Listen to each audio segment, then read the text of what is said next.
Why, hello there, and welcome to episode 97 of Dank Times Danker Thoughts with me, Angelo Grosso. We got a lot to cover today. I got the Joe Biden State of the Union is due to start in about an hour. So I want to knock this puppy out so I can cringe watch that. Obviously, there's not much to talk about that's not related to Ukraine and Russia. Now that we got Belarus involved, the Belarus is mapping out how to take over Moldova next. It's Jesus Christ, what the fuck, you know? Over the weekend, you read nothing but reports about how Russia underestimated the Ukraine military, how disruptive the sanctions have been doing, how disruptive social media ban of all Russia has been working, and how disorganized the Russian military is. And of course, there was countless videos from POW Russian soldiers basically saying, hey, I don't want to be here. They told my family if I wasn't over here, I'd be executed or they would be shipped off. So, like, these aren't happy-go-lucky Russian soldiers. It's not like these Russian soldiers were like, hell yeah, let's go take Ukraine. No, the mass majority of them do not want to be there. Again, this war in the Ukraine only has upwards of 20% approval rating in Russia. And even that is an exaggeration. Thousands of people are getting arrested in Russia for the anti-war protests. So don't think that all of Russia is united on this. They are not. But those cocksuckers, Belarus, I know that the people may not support the regime, but good God, whoever's in charge of Belarus, I'm drawing a blank on that mustachioed mook, but fuck that guy. I would like to have Belarus have an uprising and kick that motherfucker to the curb, but what can you do? Last I checked, Russia has something like a 40-mile-long convoy heading towards Kiev, and I don't know if they've got there yet, but they're taking down airports, they're taking down radio towers, they're bombing military and train stations and apartments. I mean, it's disgusting. It's really vile. There's not words in the English or Russian language to describe how fucking putrid, vile, and evil Vladimir Putin and his government is. We don't need to spend any more time lamenting that. We know this. We know this. But I tell you, what's staggering to me is how Fox News, and not all Republicans, but a lot of them, seemingly are pro-Russia in this. Specifically, head commie Tucker Carlson on Fox News nightly is talking about why aren't we supporting Russia in this? It's crazy. It's wild to think that Fox News and elected officials in the Republican Party are pro-Putin, pro-Russia, and are denouncing Ukraine's fight for survival. It's truly, truly horrifying. I don't see how any patriotic American, upon walking or seeing Tucker Carlson, doesn't just punch him a few times in his smug fucking mouth. A few times. Let him know where he's from. Let him know where he's gonna be. Let him know that we didn't beat the British to deal with this fucking shit, you know? So, fuck Tucker Carlson and Fox News and Trump for calling Putin a genius in all of this and saying, oh, if I was president, which I am because it's rigged, this never would have happened. Motherfucker, you would be in the trenches with Putin probably. So all of it is just nonsense, hateful rhetoric. I will play for you a little quick snippet here from the Realignment podcast with Sagar Enjeti and Marshall Kozlov, and they were talking about Putin's invasion and what it could mean for the future of peace in Europe, because I'm under the impression, pretty common sense, that Putin has just killed peace in Europe. But let me go ahead and play this here. We are now in an era of nuclear geopolitical tension that we haven't been in since 1979.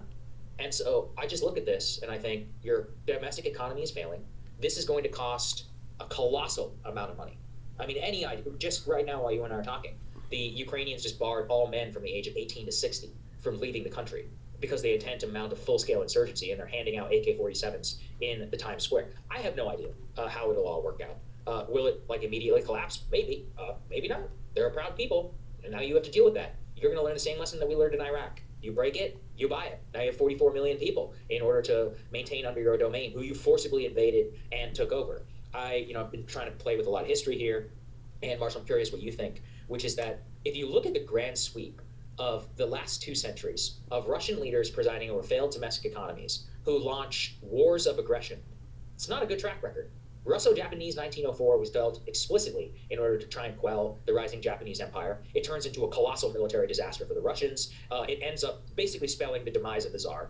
Obviously, 1914, the Russians to protect the great Slavic people, all of that ends in the Bolshevik Revolution. Finland, 1939, you and I just read Andrew Roberts' book, The Second World War. People forget this. Finland was a disaster for Stalin. It was the first invasion of aggression by the Soviet Union in that time, and they lost tens of thousands of people for nothing, and actually still didn't even end up getting exactly what they wanted. And then finally, Afghanistan, 1979. Every single one of those over the last 2 centuries resulted in a failed military situation and in actually really hurting all of the Russian regime at home. So history is not on the side of Vladimir Putin. The world is definitely not on his side. It's a colossally arrogant, foolish move, in my opinion. And look, I guess my biggest mistake was thinking that he was too smart to do something like this. You and me both. You and me both. I highly recommend, by the way, Sagar and Jetty. And Breaking Points, I recommend the Realignment, Secular Talk, all those great new media here. But just getting you updated, Ukraine announced that Russia bombs civilian areas that hit Holocaust sites. So that's classy, Russia. Keep it up. The U.S. is planning on banning Russian flights from American airspace. That's pretty big. And ExxonMobil, Big Daddy Oil, is ending operations at key Russian ventures and vowing no new investments. So it's not looking good for Russia, but big fucking deal. They still haven't got their shit together. You're on the wrong side of history when even China comes out and says, you know what, Russia, maybe don't attack Ukraine. I thought China would get on board. I thought China was going to go ham in Tibet or Taiwan or Hong Kong using the Russian invasion of Ukraine as an excuse, but no. Surprisingly, diplomatically, on the right side is China on this, saying, Russia, cool your jets. We're your only ally here that means anything. Sure, you have a few Baltic nations, but, those are just puppet regimes. There's not much there. Belarus is one that scares me, though, because they've opened up their land for nuclear weapon transportation. So that scares the shit out of me, which, again, Putin warned that the nuclear arsenal may be used if the West encroaches in on this. So it's not a happy time. It's not a comfortable time. Good God, is it tragic and uncomfortable. Every day I wake up and I think to myself, do I really want to open up the news right now? I thought it was bad after Trump won, and I was scared to look at the news on a minute-by-minute basis. But in hindsight, that is nothing compared to what the Ukrainian people must be feeling right now. And if I'm a neighbor of Ukraine, like the Moldovas, you'd be waking up every day too, like, holy shit, is Russia going to invade my country next? I don't fucking know. I sure hope not. I do like this weird conspiracy theory that Putin has literally lost his mind. He's mentally unsound, and that's why this is happening. They compare him to the Afghanistan war of, was it Yeltsin? Or was it the other jabroni? I get the two Russian presidents or premiers, whatever they are, I get them mixed up. But one of them legitimately was a drunk and he lost his mind, and they think a lot of the reason why they ended up invading Afghanistan was because he was cuckoo in his head. And now they're saying the same thing about Vladimir Putin. Marco Rubio is one of the more vocal politicians here. Do I think Vladimir Putin has head issues? Of course. I think it's narcissism. I think his lack of connection to the people. But do I think he's legitimately missing a few chromosomes in that brain? Could be. It could be.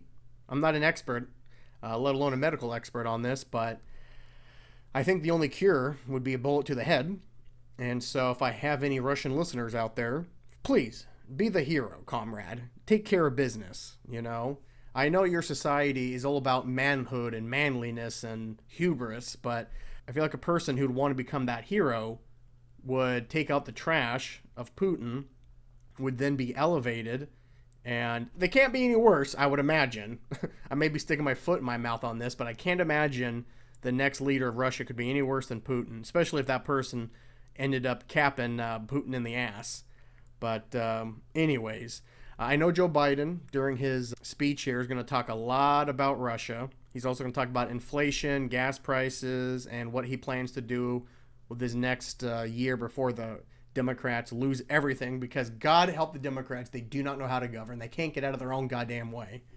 We can keep on news here, but let me exit out of the whole Russia-Ukraine mindset. Let me take a little breather, and we'll be back in a jiffy here. Senate gears up for confirmation of the first black woman to the Supreme Court. This story was completely pushed aside by the Russia-Ukrainian war. I feel like any other scenario, this would be headline news for weeks. But yes, President Biden finally selected the next Supreme Court justice appointee. And it sounds like that she has approval and should get approved relatively quickly. She gets support from almost all the Democrats and a large handful of Republicans. President Biden's Supreme Court pick, Ketanji Brown Jackson, is expected to be confirmed by mid-April and stands a good chance of picking up bipartisan support to become the first black woman to serve on the High Court. She will hold her first round of meetings with senators Wednesday, when she will sit down with Senate Minority Leader Mitch McConnell, Senate Judiciary Committee Chairman Dick Durbin, Judiciary Committee Ranking Member Chuck Grassley, and Senate Majority Leader Charles Schumer. Democrats say their goal is to get her seated on the Supreme Court before April recess, which begins on April 9th. She would replace the retiring liberal Justice Stephen Breyer. Durbin told reporters Monday he hasn't yet set the date, but that he'd like to get everything wrapped up before the Senate leaves for their 2-week recess. He said he hasn't begun whipping members of the Democrat caucus, but hopes that all of them will support the nominee. He also said he thinks there's a small group of Republicans who might also vote yes. Senate Republicans say Jackson is likely to have enough votes to win confirmation unless unforeseen controversy erupts. Democrats think there's a good chance that moderates, such as Susan Collins from Maine, Lisa Murkowski from Alaska, and others, will vote to confirm her. So, all good signs. This is what you want. You want bipartisan support. You don't want something like a Kavanaugh again. Jesus Christ, what a fucking circus that was. Collins, Murkowski, and Senator Lindsey Graham, oh God, just reading Lindsey Graham's name makes my asshole pucker, voted with every member of the Democrat caucus last year to confirm Jackson to the D.C. Circuit Court of Appeals, though Graham recently expressed disappointment that Biden didn't pick fellow South Carolina District Judge J. Michelle Childs. Well, she had a lot of fucking baggage. I'm not even going to go into that one. Look her up. Graham tweeted last week that Jackson's selection meant the radical left has won President Biden over yet again. Oh, Jesus Christ. Yes. Joe Biden is a radical left. Jeez. Again, words have lost all meaning. Radical left, far right. None of these words mean anything anymore. Ugh. But this is all good news. We're going to get a first black woman, and she's young. I think she's something in her 40s. Or how old is she? Am I talking out of my ass here? Let's see. I thought I read she was in her late 40s. Let's see. Oh, she's 51. Well, it's pretty young for Supreme Court justices. I'm pulling for you, Ketanji Brown. I don't see how you're not going to be approved swiftly, specifically by that recess deadline. But enough good news. Let's get into the shit. Joe Manchin, head cocksucker, joins with Senate GOP to block bill guaranteeing abortion access. Oh, only in America. Democrat Senator Joe Manchin joined with Senate Republicans on Monday to oppose legislation codifying the right to an abortion. Senators voted 46-48 to move the bill toward a debate on the Senate floor, falling short of the 3/5 vote needed to move it forward. The bill, which passed the House last year, enshrines the right to an abortion and pushes back against state-level restrictions. The Senate's failed vote comes as the Supreme Court is weighing a case that would curb Roe v. Wade. Oh, God bless America, you know. We tried it. We had some freedom. Women were treated like everyday citizens. They were treated equal in that, you know, not treated like an animal. They were treated like people to govern their own body, to make their own minds up. But nope. Predominantly white old men are still horrified at abortion. Sadly, it looks like the Supreme Court will limit abortion rights in the coming months. That's why this bill was so essential, Charles Schumer said. But the bill was guaranteed to fail because it needed 60 votes to move forward. Why the fuck do you need 60 votes, you fucking Senate idiots? Senator Minority Leader Mitch McConnell accused Democrats of trying to support a radical policy to appease their base. Yes, only Democrat women care about their bodies. Yet again, our colleagues wish to demonstrate that the radical left fringe runs today's Democratic Party, McConnell said. Jesus Christ. Again, can we please let out some of the boomer political assassinators and just let them take out the trash, okay? Please. GOP Senators Lisa Murkowski and Susan Collins voted against advancing the bill as well, but introduced a proposal shortly before the vote to codify Roe v. Wade. I have long supported a woman's right to choose, but my position is not without limits, and this partisan Women's Health Protection Act simply goes too far. It would broadly supersede state laws and infringe on Americans' religious freedoms. If your religious freedoms forces rape victims or teenagers or incest victims to carry an unwanted child, then your religion is fucking dog shit. The fact that my choice is between this bill or nothing at all shows how insincere Majority Leader Schumer is about protecting women's rights. Failing to conduct any outreach and reducing this important issue to nothing more than a designate to fail show vote is a disservice to women across America. No, I think it's whoas like you that are doing a disservice to American women. But let's continue before I throw my computer out the window in disgust and rage. GOP blocks House bill to ban race-based hair discrimination. Oh, just keep it coming, whiteys. The House fell short of passing legislation Monday that would prohibit discrimination against people with hairstyles associated with a particular race or national origin. Democrats set a vote on the bill, titled the Creating a Respectful and Open World for Natural Hair, or CROWN Act, under a fast-track process used for non-controversial bills that required a two-thirds supermajority for passage. While the bill clinched a simple majority, it did not meet the two-thirds threshold due to GOP opposition. Again, why the fuck do we need two-thirds a threshold to get it? This is ridiculous. It's possible that House Democrats will bring up the bill for a vote again, but under a process where they only need a simple majority to send it to the Senate. Well, let's do that, baby. Representative Bonnie Watson Coleman, a Democrat from New Jersey, the bill's author, argued it's essential to formally ban hair discrimination because African Americans are often penalized under workplace and school dress code policies for having natural hairstyle such as afros, braids, and cornrows. Far too often, Black people, especially black women and girls, are derided or deemed unprofessional simply because their hair does not conform to white beauty standards, Watson Coleman said on the House floor. Our natural hair is as innate a quality of black people as the presence of melanin in our skin. Discriminating against our hair is no different than discriminating against the color of our skin. Goddamn right. You know, this is something that I knew nothing about because, you know, I'm a chunky cracker from the suburbs. But the first time I was around a lot of black men and women was when I was expelled from my Christian far-right conservative school and was thrown into public school. And that's the first time I ever noticed that hygiene was different between whites and blacks. I had never smelled certain smells, I had never seen certain lotions, I had never seen certain hairstyles before.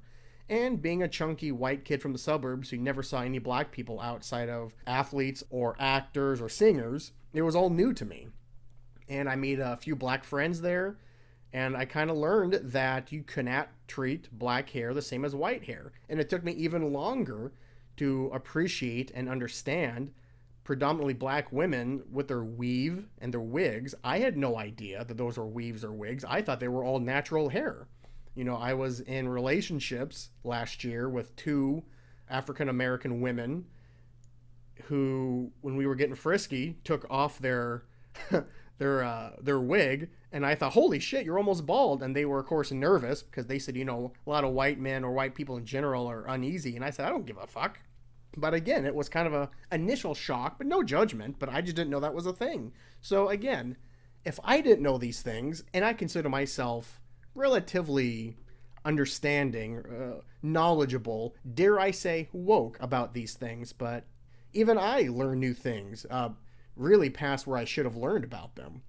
A 2019 study conducted by the Joy Collective found that black women were 80% more likely to feel that they had to change their hair from its natural state to fit in at the office.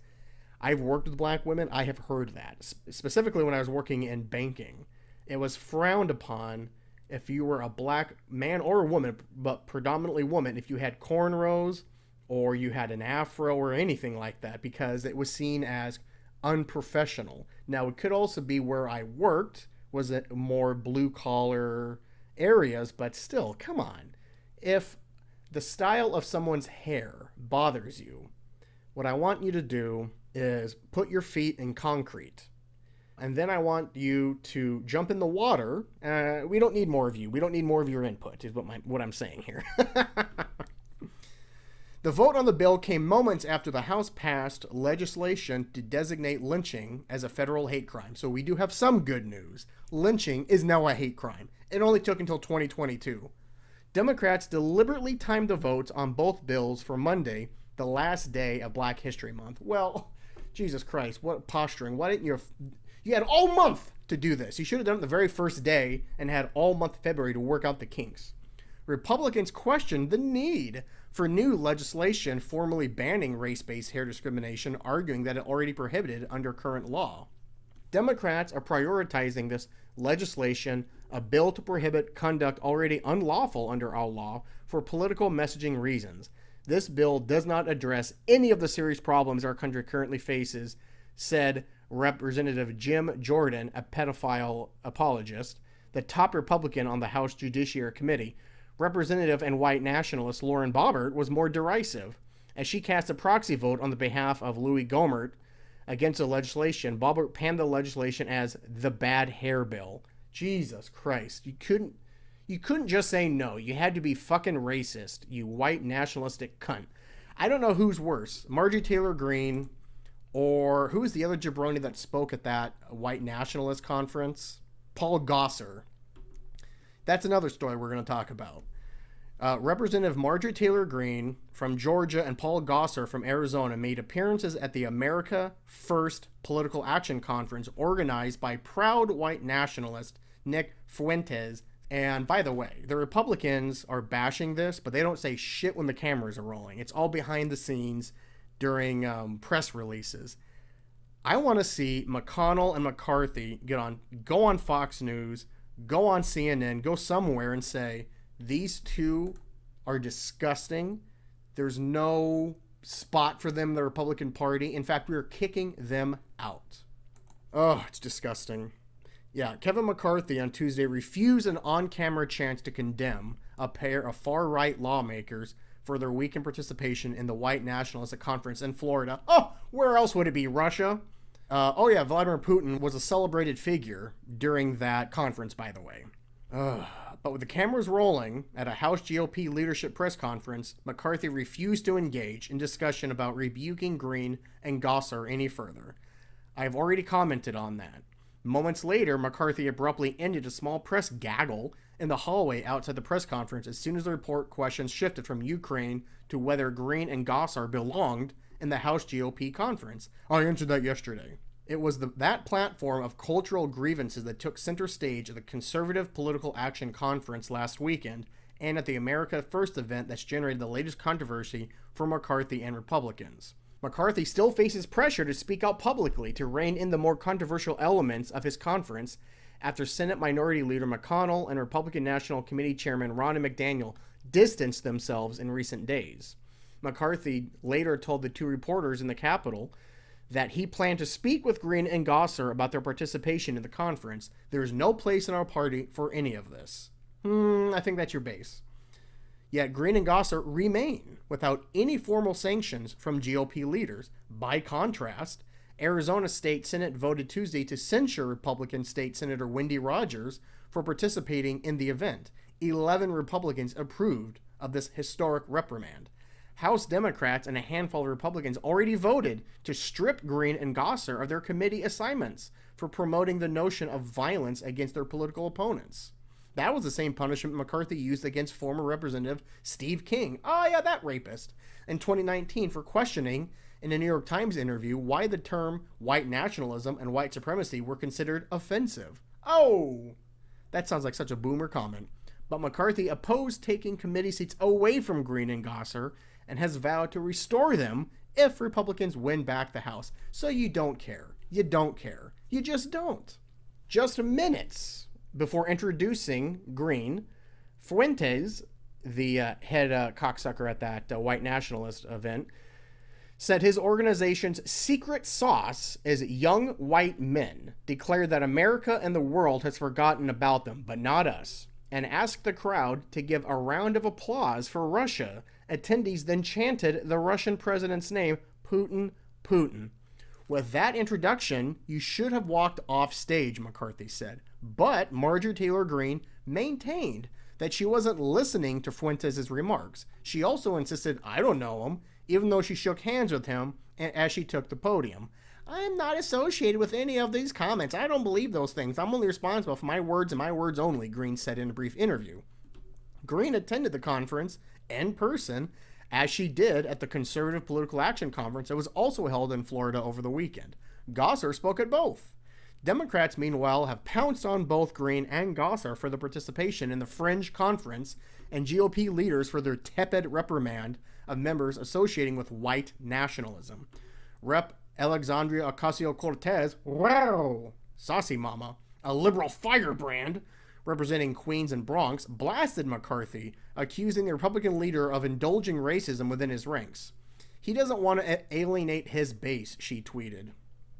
And after McCarthy spoke on Tuesday, criticizing Biden's handling of Ukraine's crisis, House Rules Committee Chairman Jim McGovern retorted that he had no standing to make such a statement. Look, I also wish, because I think it would be helpful for this country and a signal to this world, if this gentleman who just spoke would reprimand members of his own party who cozy up to white nationalists and go to pro-Putin rallies. That surely would send a signal to people in this country and to people around the world whose side we're really on. So, I can't tell you with a straight face that every Republican politician is a white nationalist, but their numbers are growing. But with that, I got to bounce off and watch the State of the Union. I'll be right back. Well, that was a pretty damn good speech by Joe Biden. I got to give it to him. I was expecting a okay speech. I was bracing for a boring, slow-moving, very Sleepy Joe type speech, but no, this was better than what I expected. It started a little slow, in my opinion. He was flubbing a lot. He was Sleepy Joe, I would say, for the first quarter of the speech. He was making some mistakes there. He called the Ukrainian people Iranian people at one time. Kamala Harris behind him was like, what the fuck was that? Pelosi, that crypt keeper, she kept standing up, sitting down. She would look on edge. She looked like she just did a line.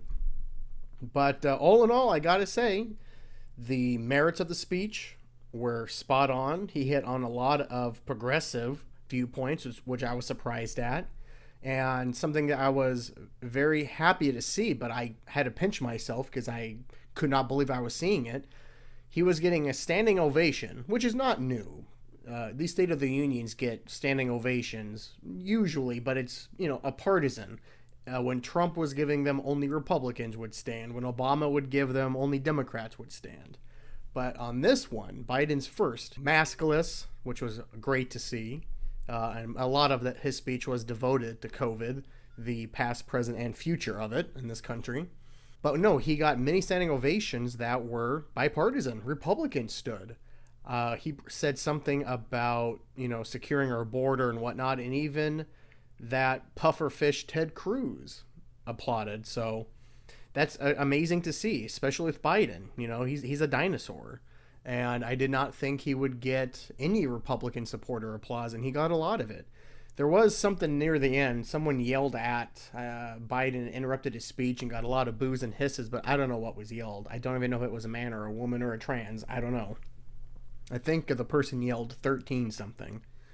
Biden was talking about protecting veterans' health rights because of these burn pits, and he was talking about expanding medical coverage and with the VA, and that's when someone yelled out 13 something and boos and hisses. But besides that, he started a little slow, but goddamn, he ended with a bang.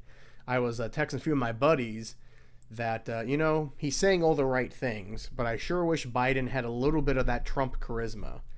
Personally, I think Trump was a despicable, horrible human being, but he knew how to captivate an audience, for better or worse. He was loud, he was brash, he would talk short and loud, but that worked. It resonated. As much as I hated what he was saying, I still listened transfixed because of the way he was talking and the way that he could talk to the common man, the way that he used his body language. I mean, anyway, I'm not praising the man for his merits or for who he is, but I'm saying he was a charismatic, to say the least, orator, and that probably because he was on TV all the time and on WWF and The Apprentice and movies. He's an actor. He's a cunt. But anyway, near the end of the speech, Biden really started spitting out fire and some heat.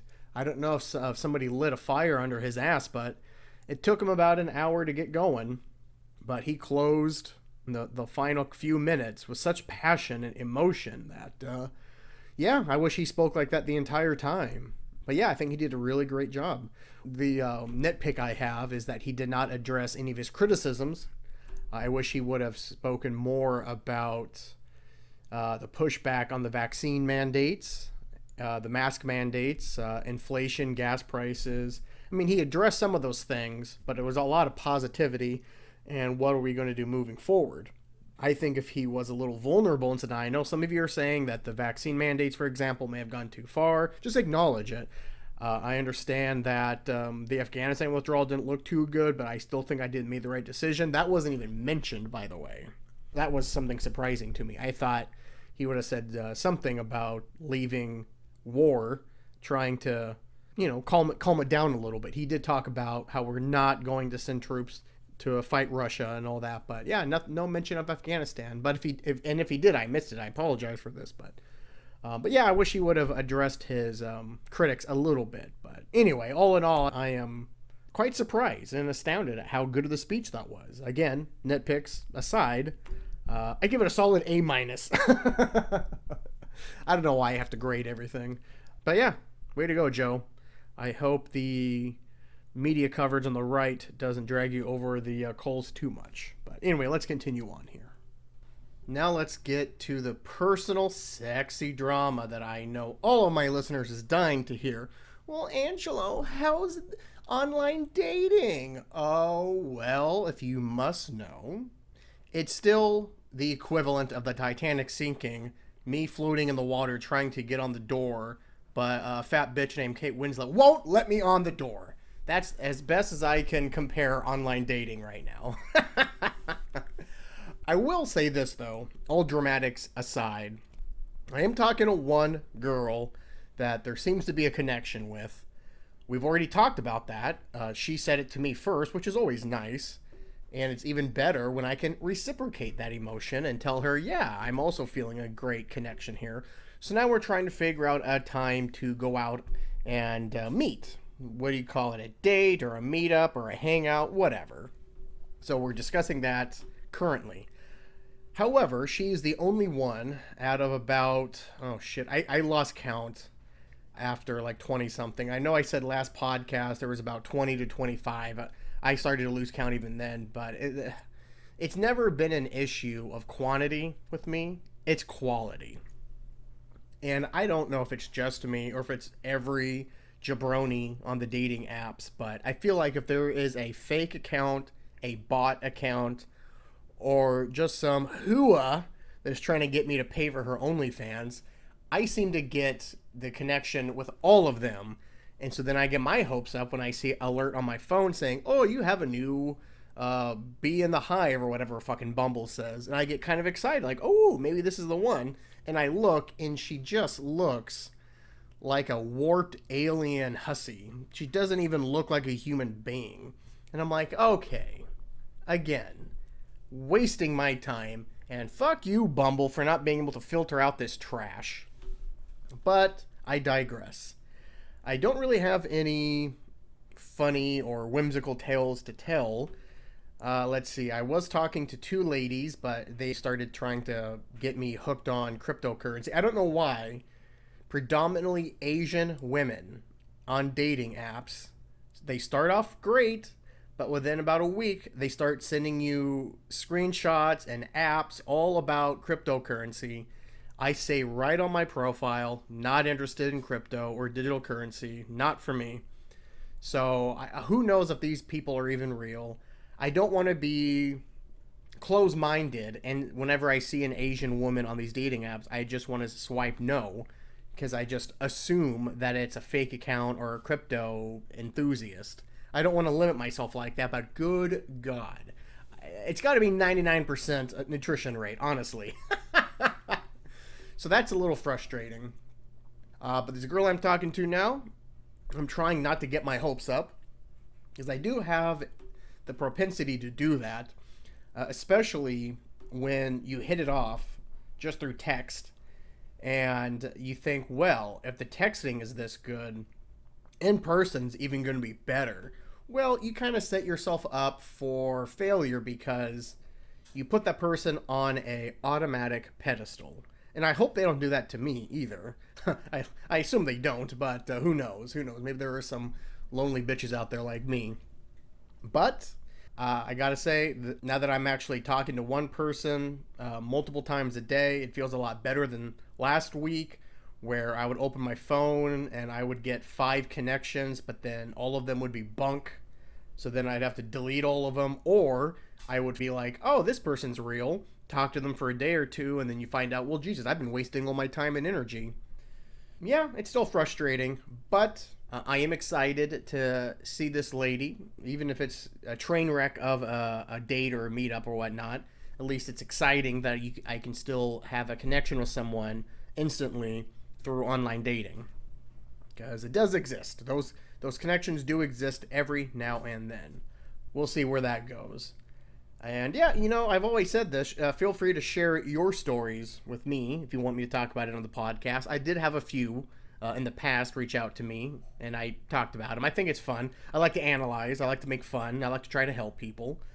I feel bad for some of my single male friends. They're in the same sinking ship as I am. A lot of them sounds like they're just kind of giving up on the whole process of trying to meet someone. They're focusing on their hobbies, themselves, which is, hey, I'm a broken record here, but I don't think you can make anyone happy unless you can make yourself happy. So I'm all for working on yourself, working on your own issues. If you are, for the lack of a better word, a weak male, you kind of want to work on that. If you have low self-esteem, if you're self-conscious, or, for the lack of a better word, if you're just kind of a weak beta cuck male. I find that women, let me rephrase. I found that a lot of white American women say that they want a specific kind of guy.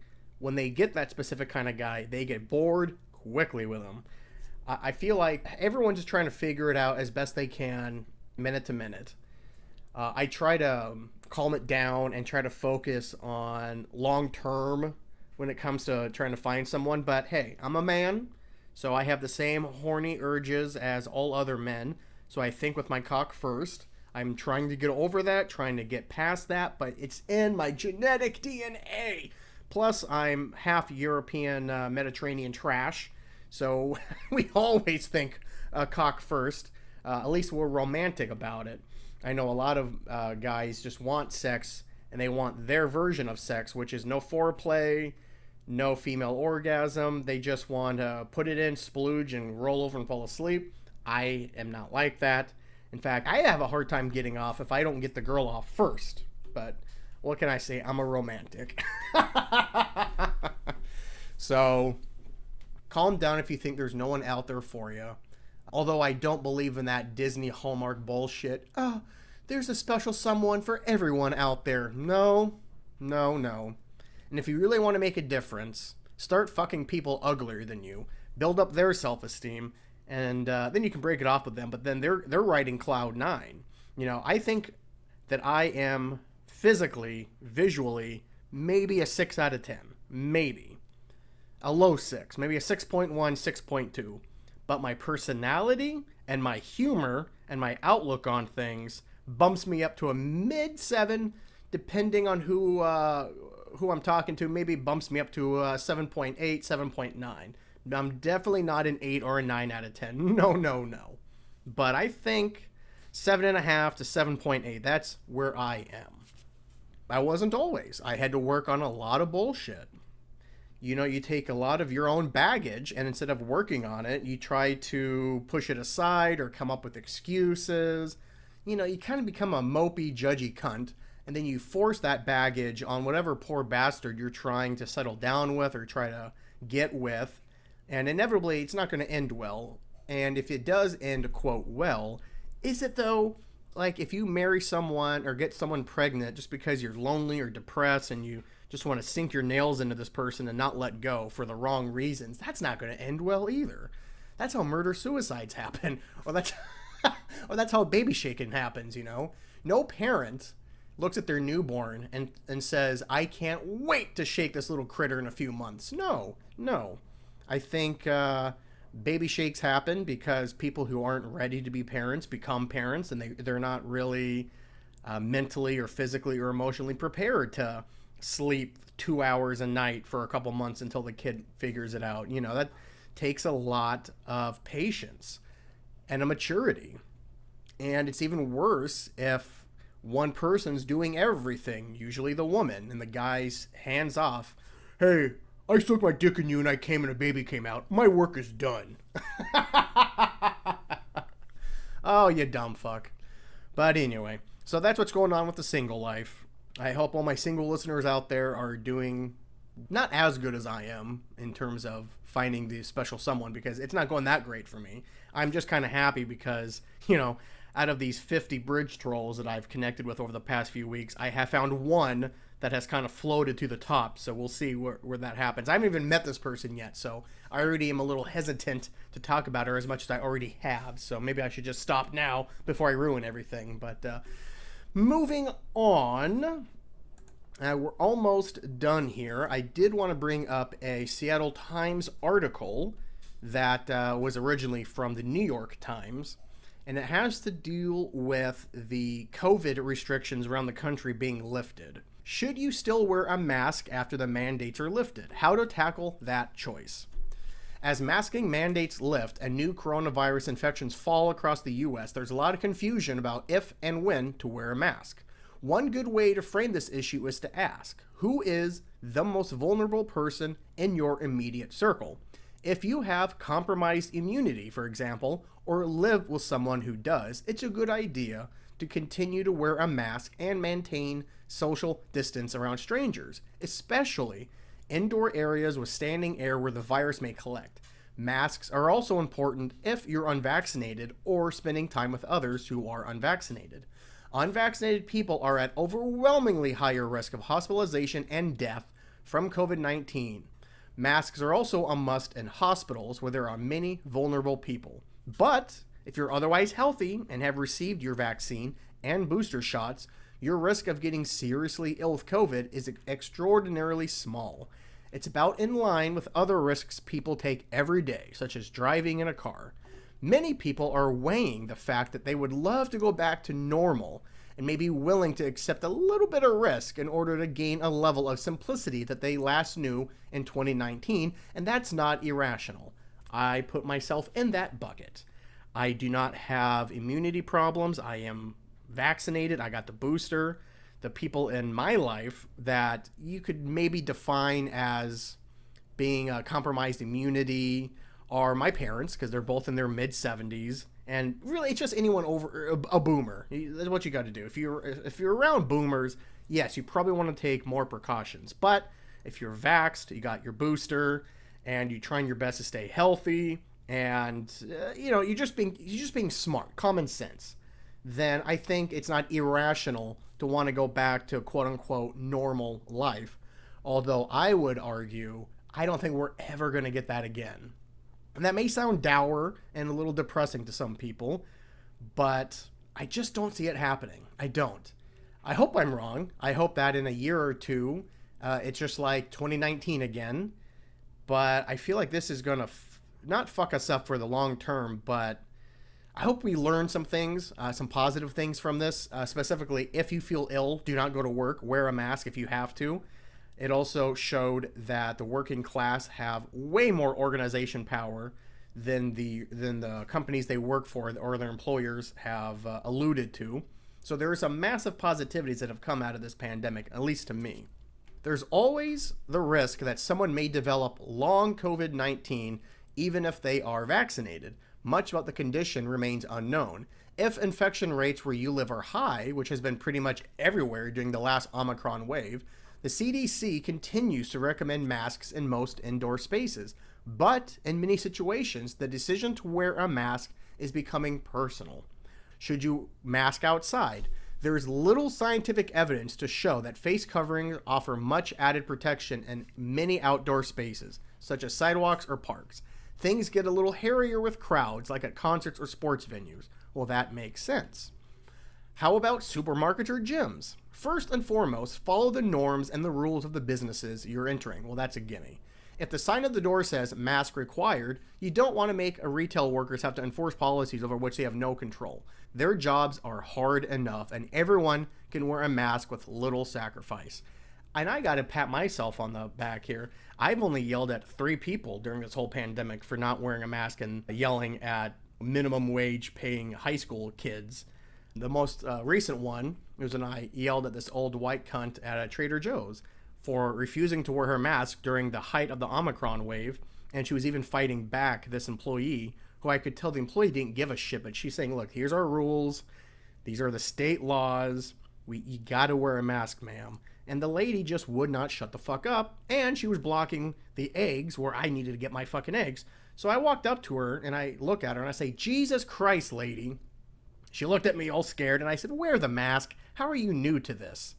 And then I shuffled off, feeling like a hero, but probably did more damage. But who the fuck am I? If the business is mask optional, consider the space, the crowds, and the airflow. Common sense. Again, common sense.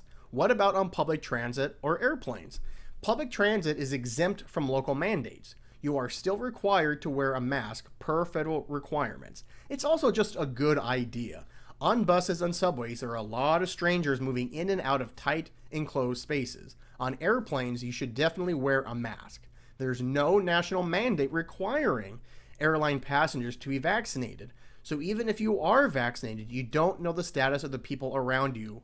Also, you don't want to ruin your vacation or business trip by becoming infected and having to quarantine, even if your risk of becoming seriously sick remains low. What about when your child goes to school? And this is a big one for a lot of my friends. Public health experts agree that school mask mandates should not last forever, but they differ on whether the time has come to remove them. For parents, changing rules can be confusing. Here are a few things to consider in making the choice for your own family. Children almost never suffer severe symptoms, whether or not they're vaccinated. Many students have gone to school without masks during the pandemic, like in Britain, part of Europe, and many US states, and very few children have gotten seriously sick. The jury is still out on whether masks impede social development, but several studies do suggest that a mask makes communication difficult, inhibiting children's ability to recognize one another or each other's emotions. Well, yeah, and it's funny, I've said that to a couple of my friends, and I was called a far right. And as much as the world opens up, consider all the ways children hang out with each other. Masks may stop transmission in the classroom, but children interact outside of school hours. Also, know that the US is an outlier in its devotion to pediatric masks. The World Health Organization does not recommend them for kids younger than 5. The European CDC doesn't recommend them for children younger than 12. What if you have the sniffles? Sniffles is what I call my penis when it comes. COVID-19 is not the only bug floating around, nor is it the only one that can be harmful to vulnerable people. The flu, for example, kills more than 30,000 Americans in a typical season, most of whom are older adults or immunocompromised. You think by now I know how to say that word. Flus and colds are probably transmitted the same way as COVID. If you feel a little sick, then you could be shedding virus into the air and transmitting to other people. You should stay home, or if you must go out, wear a mask. Again, common fucking sense. And finally, what type of masks should you wear? A well-fitting, high-quality mask will protect you, experts say, even if other people aren't covering their airways. The KN95, N95, KF94 are the best protection around. Just make sure they're not counterfeit. Cloth masks offer limited protection, and surgical masks often gape. Gape. So, I think that is a good article discussing a topic that has divided this country for 3 years? I think a lot of it's common sense. Hospitalizations and deaths and serious illnesses have been going down for months. I would have liked the Biden administration to lift their mandates probably a couple months earlier, but hey, again, I'm not running the country yet. And by the way, the Biden administration, if you were listening, and I know that you are, I'm still available to help y'all out. But anyway, with that, I think we are almost done. I want to talk a little bit about what would Jesus do and say one last thing about the State of the Union. I was perusing Imager, or Imager, well, however you want to pronounce it, Imgur. It's where I get my Dank memes. And I came across something that's not uncommon. You know, there was a lot of religious stuff on there, predominantly Christian. And a lot of it's good dialogue, good memes, funny stuff. The comments are lit and whatnot. But I came across one that really sparked something in me, so I'm going to read it to you. All of the actions Jesus told his followers to perform are actually passive-aggressive actions meant to oppose and resist Jerusalem's Roman colonizers. Like turning the other cheek is actually a matter of forcing the Roman to either break proper slapping etiquette or to hit you properly, thereby treating you as an equal instead of someone he's subjugating. If a debtor is taking all your possessions in court, you include the shirt off your back, so his greed is causing you to commit public nudity.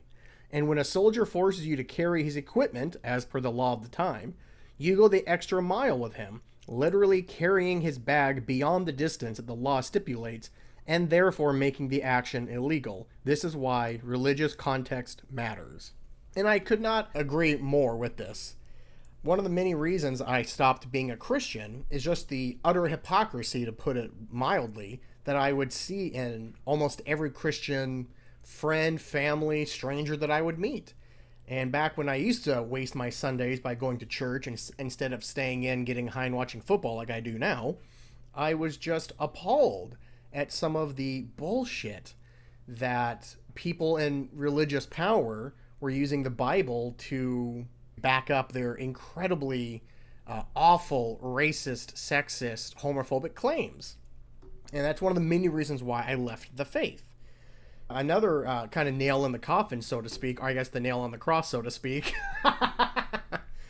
is when I was taking theology classes and you actually got to learn about the history of the period where Jesus supposedly was living. You would get clarity and context about what he actually said and how it actually meant to the day he was living. Well, that makes sense. These were the times Jesus was living in. So therefore, when he said these things, it wasn't like he was a fortune teller and speaking back in 2 AD about what was going to happen in 2010, 2020. You know what I'm saying? He was talking to people of that time about things of that time and how to better themselves of that time. And it's also important to note that Jesus was a radical, rebellious, snarky 20-something. You have to remember that. And I'm sorry, but Jesus was more of a progressive than AOC, okay? All you have to do is literally read what he said in the Bible and put it into the context of that day. And I don't think any evangelical Christian would follow him, nor would I think they would ever vote for him. If you are religious, then I implore you to just look at context. That's all I'm trying to say. And lastly, I wanted to say one last thing about the State of the Union, but I found a better way of illuminating my thoughts. This is from Kyle Kalinske, one of the few journalists that I hold in high esteem. And he was talking with Crystal Ball, Sagar and Jetty, and I'm drawing a blank on the fourth jabroni. Oh, he's a black guy from the earlier video I played on this podcast. Oh, what are you going to do? I apologize. I'm drawing a blank on you. But anyway, they were covering the State of the Union, which I see today that 8 out of 10 people who watched it approved of it. And I was going to talk a little bit more about that, but Kyle Kalinske did a better job because this is what he does for a living. So let me go ahead and play this quick video here.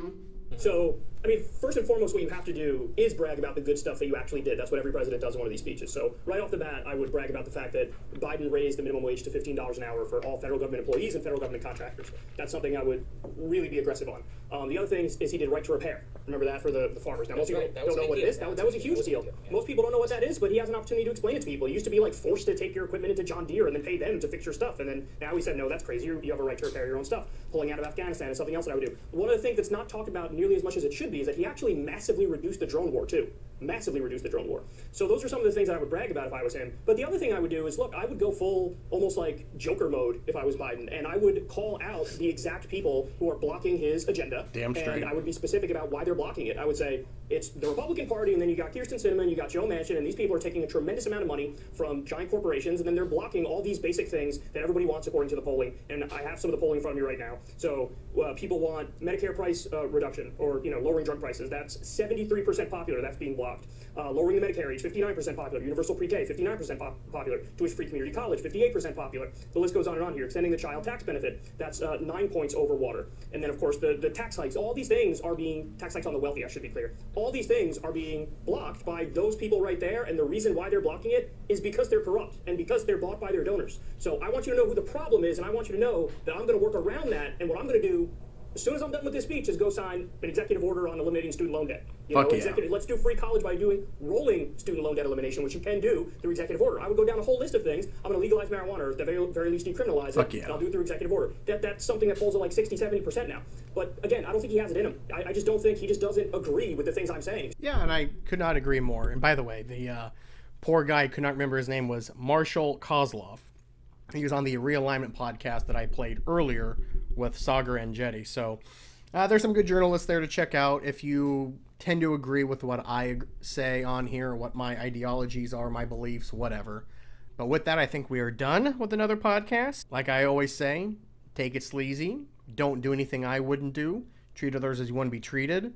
Don't be a judgmental elitist cunt. And yeah, try to meet people halfway. Give them the respect that you want to get in return. And yeah, things should be a little bit rosy from here. So I love y'all, and I'll catch you bitches later. Peace out.